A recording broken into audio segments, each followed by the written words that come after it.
बताइए मेरे बाबा की हालत कैसी है?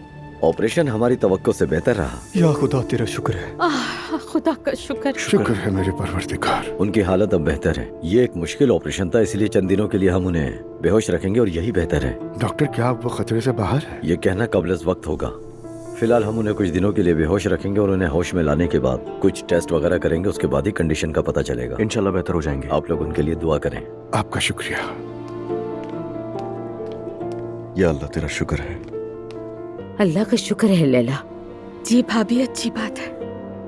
यहाँ रुकने का कोई फायदा नहीं। खामखा रश मत लगाओ यहाँ पर। सब लोग घर जाओ, मैं हूँ यहाँ, बताता रहूंगा तुम्हें। मैं यहीं रुकूंगा। बेटा तुम भी बहुत थक गए होगे, चलो हमारे साथ घर चलो। देखो अभी तुम अपने बाबा से मिल नहीं सकते, यहाँ बैठने का कोई फायदा नहीं, चलो हमारे साथ। सुना नहीं आपने? यहीं रुकूंगा, जिद मत करें मुझसे।